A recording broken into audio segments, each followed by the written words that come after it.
Alex, I'm going to turn it over to you. All right. Hello, everyone. Thank you all so much for being here today. My name is Alex, and I am one of the managers of talent acquisition for Education Pioneers in our summer fellowship program. So I just share more information about the summer fellowship program, Education Pioneers, and then kind of all the nuts and bolts to becoming a fellow. So really thankful for you all to be here today. Here's a little bit of a rundown of what we'll get into today. We'll have some time for introductions if those of you on the call would like to introduce yourselves. I'll get into a little bit more about why we exist as an organization at EP, a little more about the summer fellowship. I'll get into more detail also just regarding the leadership development that takes place during the fellowship. And then at the end, we'll talk more about the application and kind of that onboarding admissions process. All right. So I know we've got just a couple of people on the call, but if you feel so inclined just to introduce yourselves, I would love to learn a little bit more about you and why you're interested in the summer fellowship program.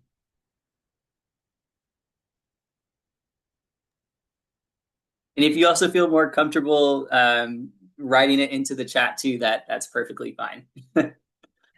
Thanks, Alex. My name is Melissa. I work with Denise in Career Services. I am very excited to get this information so that we can share it. So thank you so much. Yes. Thank you, Melissa, for being here. Hi, Alex. I'm Bhanu. I'm an first year MPP student here at Drakenberg, and I was like teaching for the past 4 or 5 years mathematics and science to like ninth and tenth graders, and I just wanted to get to know what your organization does, and that's all. That's why I'm here. Awesome. Well, thank you so much for being here. I'm really excited to share more and obviously also answer any questions that you may have about the program. So at EP, we really do believe in the power of education to create a more just society. And so through a commitment of equity, community, and impact, we feel that we can create a nationwide network of diverse leaders that will lead to an everlasting change within public education. So that's our main goal. That's why we exist as an organization. And through our fellowship programs, this is essentially what we are trying to accomplish. And so looking at our impact and how we're looking to make that impact. And so first and foremost, we do need the right people in the seats. And so we are looking for folks that are passionate about education and social impact type of work. That being said, we also do need folks that are going to be able to create a great impact within these specialized projects that our organizations have. And so when thinking about some of those specific skills we look for, we do look for folks that have skills in either data analytics, project management, operations, or strategy and policy. Our hope is that we can find folks that are able to go into a project that they'll really enjoy and be able to make an impact. One other thing about that too, though, is although these are some of the main core areas we are looking for from folks, we do also still have outlier projects as well. And so for example, we've had projects where people have gone in and fixed HR departments. We've had folks that have created or helped to create immunization attendance policies for school districts. So it really just depends on a year-by-year basis in terms of some of those other outlier projects we have. But once we find those folks that have those skills, that are passionate about education and social impact, we're then looking to place them into one of our fellowship programs. And so we have our summer fellowship and our impact fellowship. And it provides folks with an opportunity to gain experience within general management roles in education. And in some cases, it allows for people to pivot into the education space. Or for others that maybe already have education experience, it's an opportunity for them to continue to advance in their careers within the education space. And so at this organization that you're partnered with, you'll have the opportunity to work on your project and gain that valuable experience while also being able to implement some of the things you're learning within leadership development into your placement. And then the last part there is that once you finish the program, you are going to be a part of that nationwide network of diverse leaders. And so our hope is that you'll continue to have an impact in the education space long after your time as a fellow. And so these are kind of the 3 steps that we essentially take to hopefully bring this impact in the education space. So EP, we've been around for a little over 20 years now. And with that, we are very proud about some of the impacts that we've had. And so first and foremost, the amount of students that we reached, it's a little over 12.6 million students at this point. And so everyone knows that we are in education for our students to serve them and to ensure that we are giving them the best possibilities to be successful. And so that's what we're most proud about. Another great thing within our impact is, once again, that nationwide network. And so I think that's important for a couple of reasons. One, for continuing to have that impact that I just talked about long after the fellowship is over. But two, for our recent grads of the fellowship program, right? Our recent alums, they are going to have opportunities to network with past alums, whether it's maybe finding another job opportunity or maybe even just thought partnering on different ideas. And so being a part of this network, I think, is valuable for at least a couple of different reasons. And then 70% of our alumni do remain in education. And so I think that's just a testament to the program and the values that our alumni share. And then 1 in 3 are in senior leadership roles now. 1 in 3 of our alumni are in senior leadership roles. And so there will be an opportunity for folks to hopefully continue to advance in their professional careers. And so looking at like just where we partner at and the type of organizations, all these organizations that you see on the screen right now were organizations that our most recent summer fellowship cohort partnered at. And so it's going to be a variety of organizations within education. So what that means is you could be partnering at a school district. You could be partnering at a state or federal education agency. It could be a nonprofit organization, a charter school network. It could even be an ed tech company or a university. We really do try to cover our bases just in terms of the types of organizations within education. And so hopefully you are able to find an organization that you're really excited to work at. And so that being said, some of these organizations we do partner with on a year-by-year basis. Some are going to be kind of just a 1 year and done. But one example of an organization that you see on the screen right here, the Office of the State of Superintendent of Education, we partnered with them for the last 4 years now. And so my understanding is that we will continue to partner with them next year and hopefully for years after. But yes, these are the different types of organizations that we offer placement at. And so looking at the model of the fellowship, there are 3 main parts to it. And so the first is creating an impact at placement, which essentially is going to encompass the project that you are assigned for the fellowship. And so each fellow has their own project that they work on with their partnering organization. And these projects have real implications on real people. And so the work that you do is going to have an immediate impact. I just like to think that it is great for you to spend your time, during the 10 weeks working on something that is truly going to have a positive impact within the education space. So that's the first part. Second part is that we do offer leadership development. We want our fellows to grow as leaders. And so throughout that, the 10-week program, you will have the opportunity to engage in different leadership development learnings. I'll go into a little bit more detail on the next slide, but essentially you have the opportunity to continue to grow as a leader. And then the third part is building community. So we want you to continue to build those connections within your cohort. And so people that you're learning with, interacting with. We also want you to build connections within the organization that you're at, and then obviously within the city or community that you are serving. And so building connections is a big part of the fellowship as well. And so these are the 3 main parts to the fellowship model. And so looking at the leadership development, just in terms of some of the, I would say, highlights of those learning sessions, I would say they're all very impactful, but I think the in-person opportunities that we have that you see there, national in-person convenings and monthly regional cohort convenings, are very impactful. And I think for a couple of reasons. So one, for the national in-person convening, that meets 3 times, once in the beginning, once in the middle, and then once at the very end. And so for that first session, it offers an opportunity for our cohort members to get to know each other, kind of just introduce themselves, get comfortable. And also it offers folks that maybe are new to education an opportunity to really get more insights into what that looks like what the work that they could be doing is going to look like in the next couple, or I should say next 10 weeks. And so really just builds that comfortability with the program, with each other. And then for the monthly regional cohort convenings, those are going to be sessions that happen specifically within your assigned city. So as you all may know, we do offer site locations in San Francisco, Chicago, Texas, DC, and New York City. And so education looks a lot different in the different cities that we serve. And so we really do want to have a specialized learning approach for our fellows in their current cities that they are working in. And so you will have a team lead, a facilitator that's in charge of those regional cohort convenings. This person, this facilitator, will also serve as your mentor, which I'll talk a little bit about later on. But it just ensures more comfortability, but also a more tailored approach to your learnings. Some of the other great things that we have, as you see there, we have EP, alumni-led communities of practice. So we'll bring in various different alumni.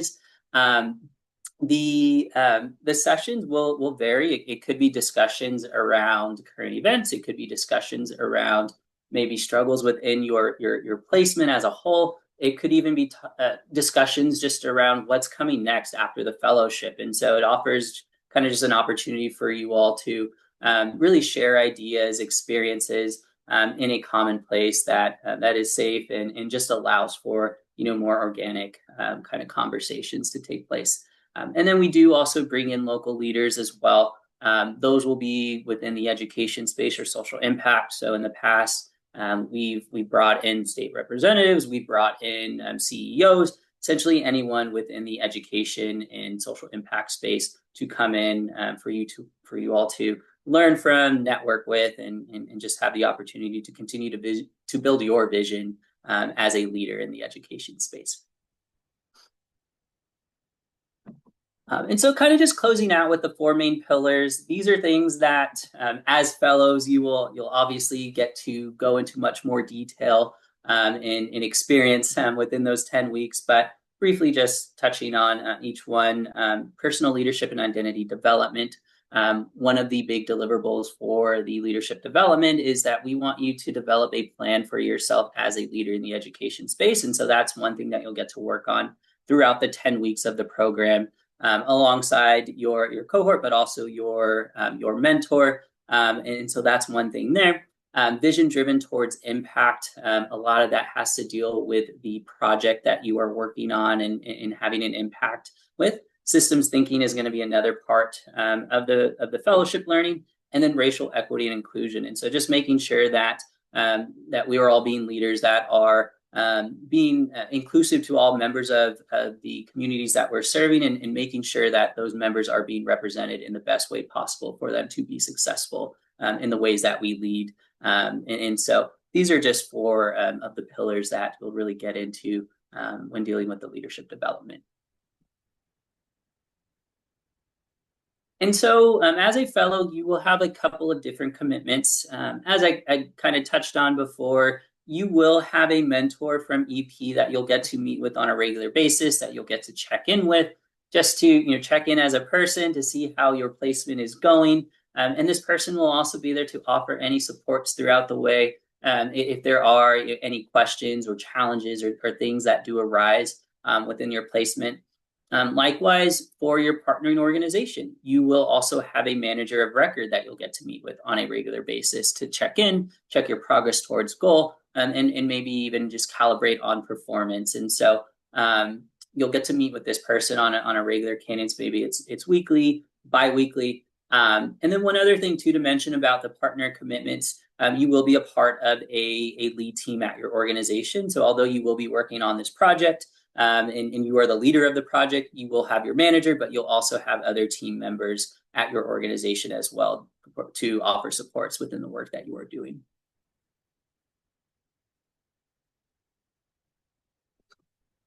So this next slide just goes into a little bit more detail regarding the different types of projects and examples of projects more specifically. And so these are some projects that our fellows had over the past couple years, and you can see they are broken down by the different categories. These are the most common projects, as I mentioned earlier: program and project management, operations, data analytics. strategy, planning, and then policy.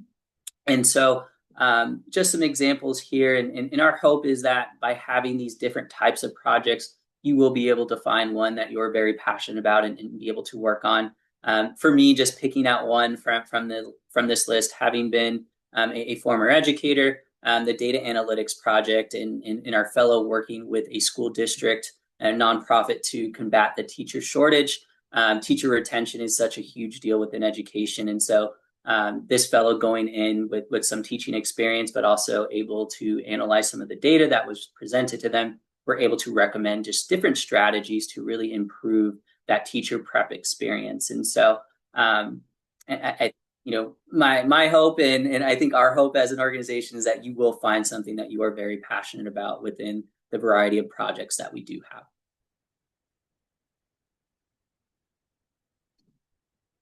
So on this next slide, this is just a breakdown of the different projects that our last cohort had. As you can see there, we had a little over 40 placements.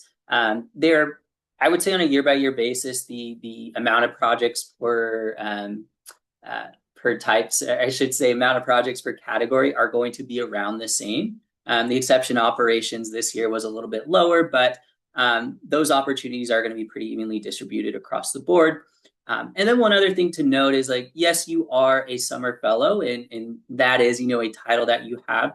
More specifically, you are going to have a specialized role within your placement. And so you could be a talent management fellow. You could be an education policy fellow. I think this also goes a long way in terms of your next steps after the fellowship and what you go on to do and just explaining what you did specifically during your fellowship. And so these are titles, that you can include on your resume or even on your LinkedIn as well.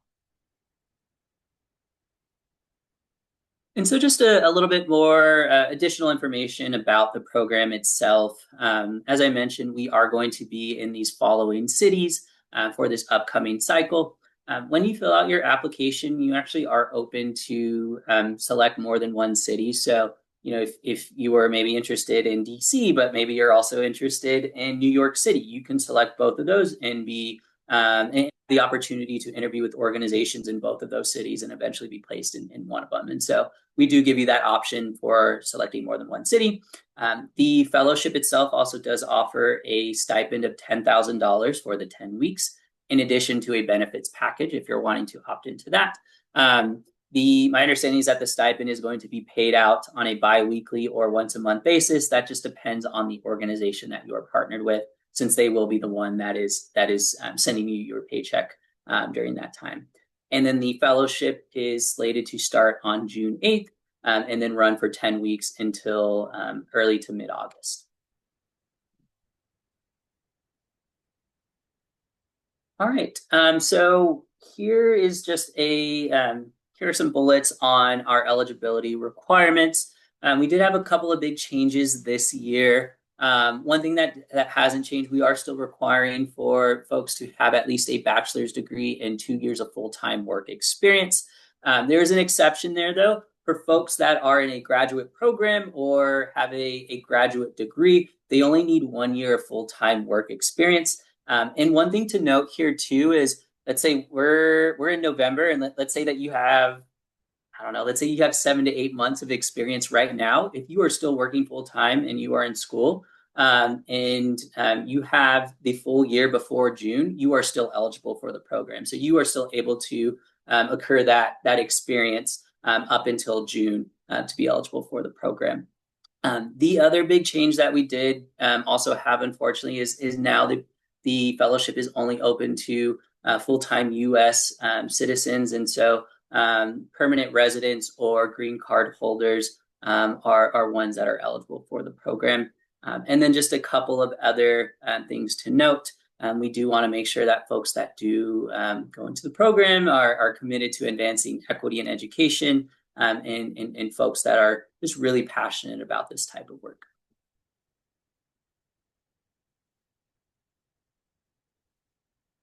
Right, so the next couple of slides here will talk a little bit more as it relates to how you can kind of set up your application. the interviewing and admissions process, and then the different steps to onboarding. And so first, looking at your application, like any application, there are going to be things that are required in addition to that. So your resume and references. For the resume, we do suggest or prefer an achievement-based resume. So if you do have that, definitely include it. And then for the references, they are just going to be their contact information. And so their name, their number, email, and then maybe their title. They do not need to write a letter of recommendation. It is just going to be their contact information. And we'll only reach out to those folks if you are invited for an initial interview. So that's something to note about the references.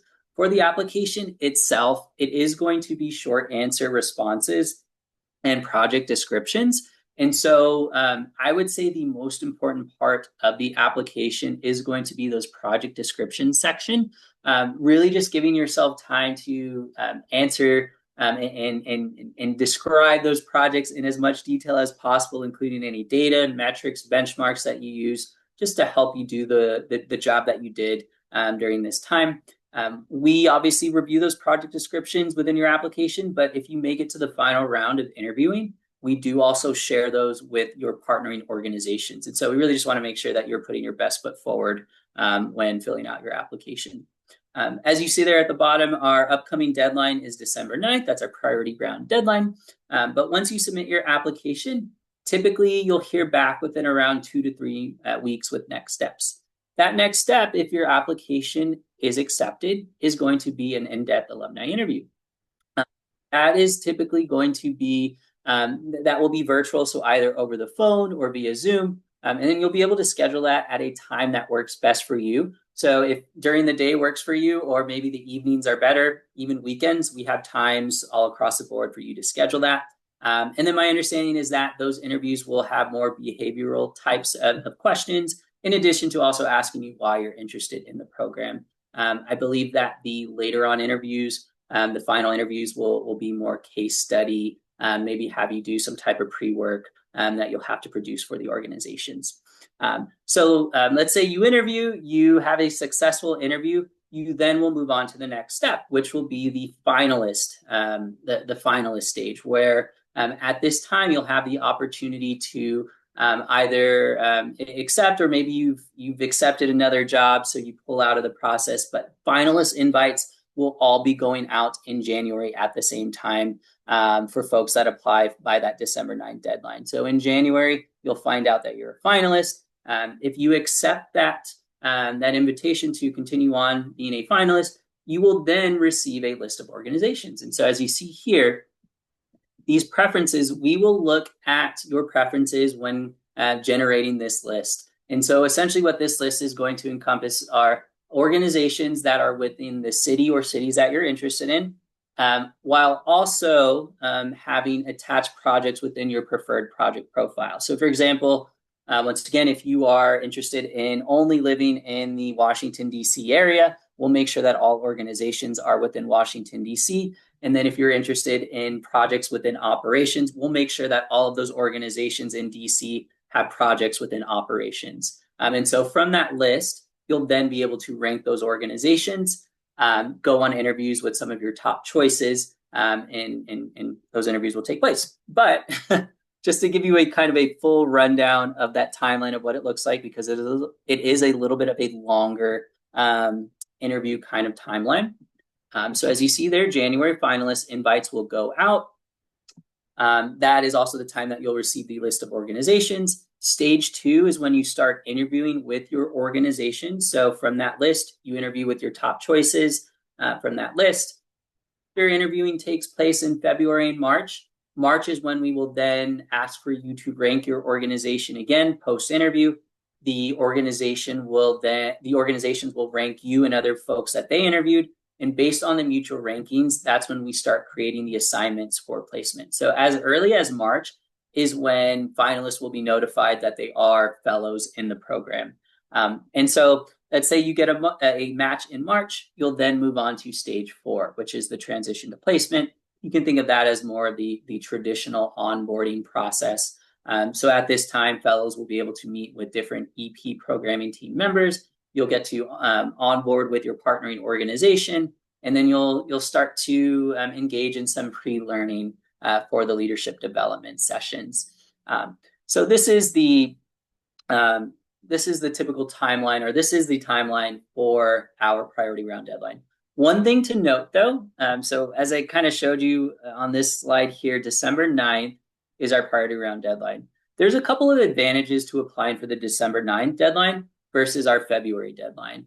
The first big advantage is that you can find out as early as March that you're placed, as opposed to April or May. So you would have more time to adjust between being placed and then moving into the fellowship in June.